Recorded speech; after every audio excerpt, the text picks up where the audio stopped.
Incidents of fraud have exploded in recent years, with 2.4 million fraud reports and nearly $9 billion stolen in 2022. And that's likely a small fraction of the total, since experts believe that the vast majority of fraud goes unreported.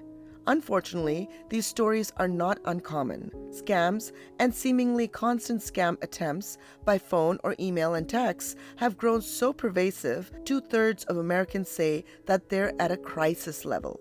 We sat down with Rajinder Goyal, a retired aerospace engineer who was targeted by WhatsApp fraud. He shared his experience, how it affected him, and how he recovered financially and emotionally. One of my friend on the WhatsApp group sent me a message as if the contact with her has been broken, and in order to re-establish the contact, OTP will come, please click on it. And without knowing the consequences of that, I clicked on it, and that is when WhatsApp was hacked. They said that I am in need of money because one of my friend is in emergency in the hospital. Without checking with me, they sent the money to the bank. The money showed up in the bank accounts and it disappeared within a day or two. In some cases, the hacker literally begged as if the emergency is very real and they have to act quickly, almost immediately. And how did you find out about it? I got a phone call on my regular phone, and that became the eye-opener for me. I started sending messages to all my friends saying, please do not send any money on my behalf.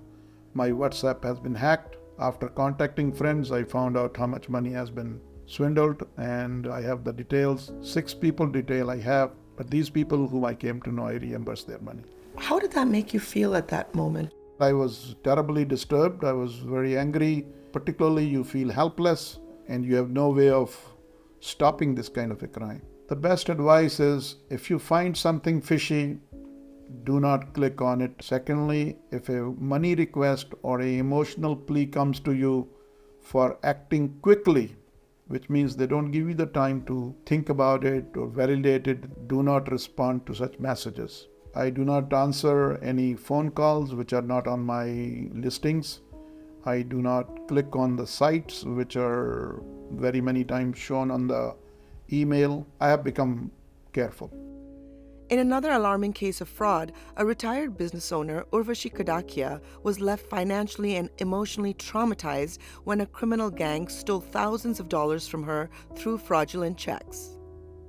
अब बताइए ये incident कैसे हुआ? जब money transfer करते हैं तो whatever money we collect we have to deposit next day before 11 o'clock. जो गैंग थी पूरी, उन लोग ने हमारे बैंक से जितने पैसे थे निकाल दिए. फिर हमने नेक्स्ट डे बैंक को बताया कि we are now in the problem. तो उन्होंने बोला कि नहीं, किसी ने चेक साइन करके फ्रॉड चेक लिखा था, और चेक के ऊपर जो कंपनी थी ना और मेरी जो कंपनी थी, इसमें थोड़ा डिफरेंस था, लिटिल स्लाइटली, और साइन वाइन सब कुछ मेरे जैसा करके निकाल दिए थे उन लोगों ने. हम लोग तो घबरा गए. मैंने बोला अभी क्या करें, पैसे तो डालने पड़ेंगे, नहीं तो मेरी क्रेडिट पे आ जाएगा और मेरा लाइसेंस चला जाएगा. मैं पूरी रात नहीं सोई. मेरे तो आँख में आंसू आ गए थे वो टाइम कि मैं अभी इतना पैसा तो मुझे डालना ही पड़ेगा, क्योंकि बिजनेस यहाँ आसान नहीं है. जब आपकी लगेगी तो सब कुछ ख़त्म हो जाता है. मैं तो इतनी घबरा गई थी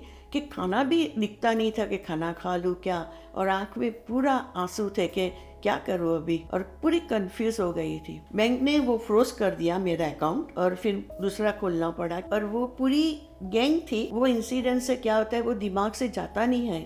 तो आपको कितने टाइम बाद पैसे वापस मिले? लगभग 25 to 30 days उन लोगों ने लगा दिया.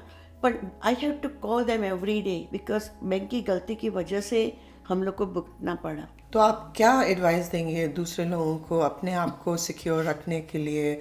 आप हर एक से बात करो, क्योंकि कहीं से सच्ची एडवाइस मिल जाए. बोलना चाहिए, क्योंकि कोई गलत चीज़ नहीं है, इसमें आपका कोई दोस्त नहीं है. We also spoke with Melvin Joseph, a lieutenant at the Los Angeles Sheriff's Department, about fraud prevention and the importance of reporting these crimes.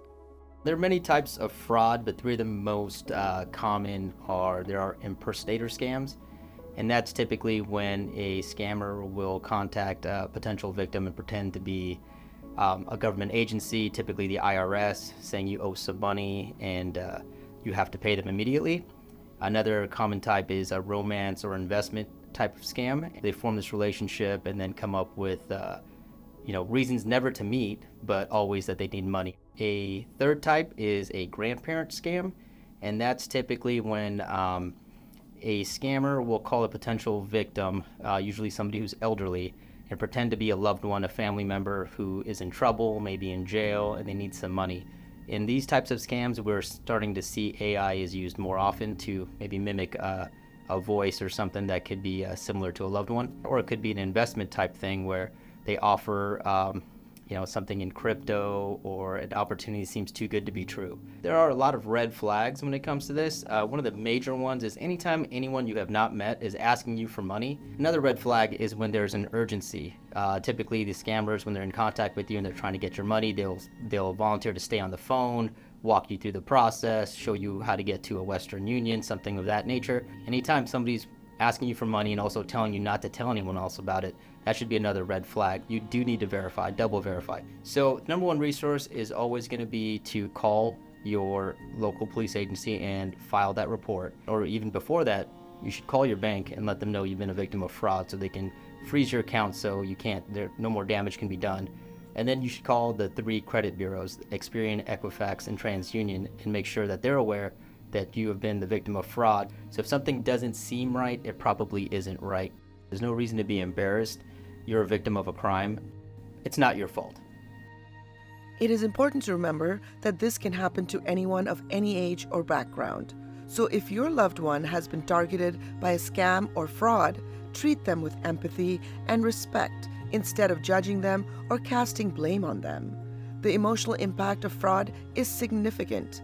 So let's weave strong cords of connection within our community, offering support and empowerment to victims of fraud rather than allowing them to suffer in silence or shame.